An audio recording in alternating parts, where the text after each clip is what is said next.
G'day, this is Oz ATV Raptor and this is my first generation Suzuki V-Strom 650. Now this bike has always had quite a heavy cable clutch, and since fitting heavy duty clutch springs it's even heavier. I do a lot of off-road riding on this bike and I'm feathering that clutch a lot doing hill climbs and technical trails. So I'm going to attempt to convert it to a hydraulic clutch. So we have a quick look down here where all the action happens. Pull the clutch lever, pulls the cable, operates this little actuator. It's like a worm wheel in there. Pushes a rod in there, absolutely filthy as usual, but that's what operates your clutch. So I ended up buying a V-Strom 1000 hydraulic setup. I have the master cylinder, hose and slave cylinder.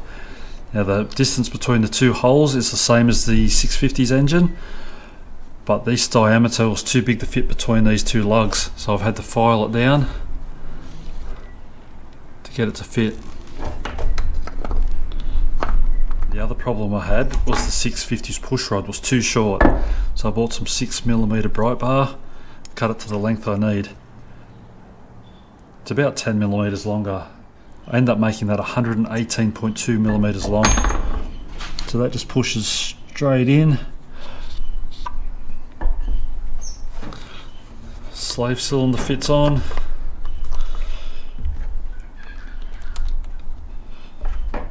These are the cap screws that came with the 1000 setup.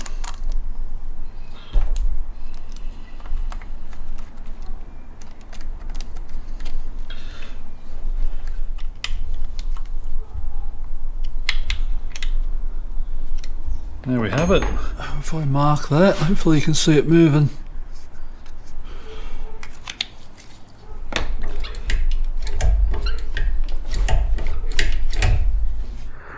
So I've got the new hydraulic setup fitted to the bike. It is on, it is working really well.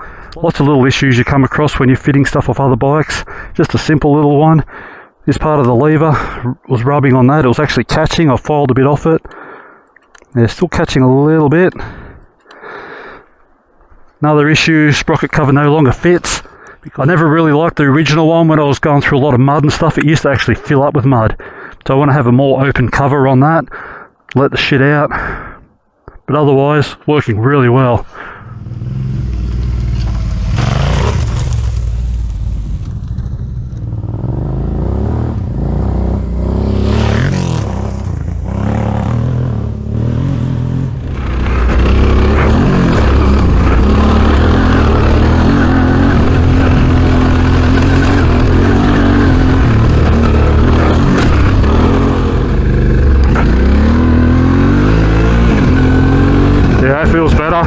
So was this modification worth it? Not too sure just yet. It doesn't feel that different.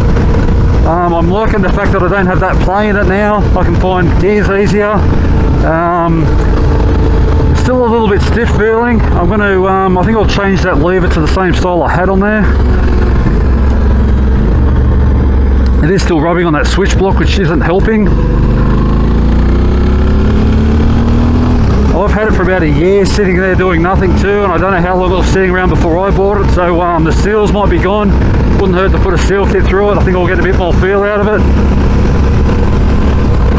So yeah, keep an eye on the channel and we'll see how it goes in the long term. Thanks a lot for watching. I'll see you next time.